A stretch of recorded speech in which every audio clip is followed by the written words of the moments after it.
Halo adik-adik semua, apa kabar? Tentunya baik-baik saja kan? Bertemu lagi dengan saya Kak Vina. Kali ini kita akan belajar tentang panas dan perpindahannya. Materi panas dan perpindahannya meliputi pengertian panas dan macam-macam perpindahan panas, yaitu konduksi, konveksi, dan radiasi.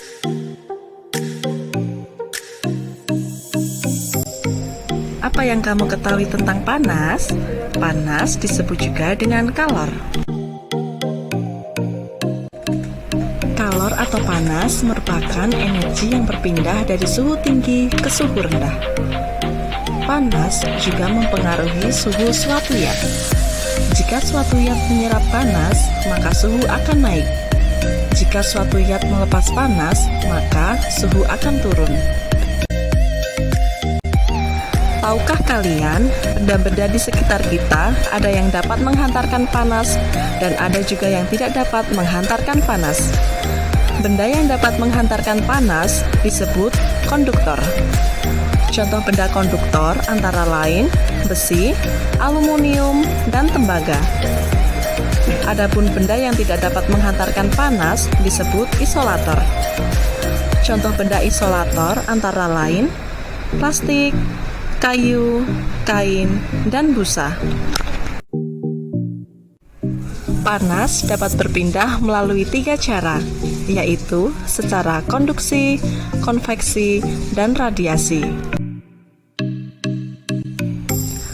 Konduksi adalah perpindahan panas melalui zat perantara tanpa diikuti perpindahan partikel-partikel zat tersebut.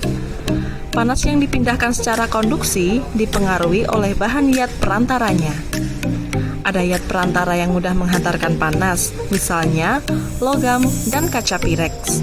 Ada pula zat perantara yang dapat menghambat panas, misalnya kayu, plastik, busa, kain, dan kertas.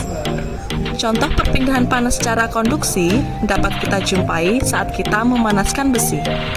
Besi yang dipanaskan ujungnya akan menghantarkan panas ke seluruh bagian besi. Contoh lain perpindahan panas secara konduksi juga dapat terjadi saat sendok dicelupkan pada gelas yang berisi air panas. Sendok yang dicelupkan dalam air panas lama-kelamaan akan terasa panas. Selain itu, mentega yang meleleh di wajan yang sedang dipanaskan di atas kompor juga merupakan contoh perpindahan panas secara konduksi. Cara perpindahan panas selanjutnya adalah konveksi. Konveksi merupakan perpindahan panas melalui zat perantara dan diikuti perpindahan partikel-partikel zat tersebut. Konveksi terjadi pada benda yang dapat mengalir, yaitu benda cair dan benda gas. Contoh perpindahan panas secara konveksi dapat kita jumpai saat kita merebus air. Saat merebus air akan terlihat naik turun. Hal ini dikarenakan partikel-partikel air yang ada di bagian bawah menjadi panas dan berpindah ke permukaan. Contoh lain perpindahan secara konveksi juga terjadi saat adanya pergantian mengalirnya angin darat dan angin laut.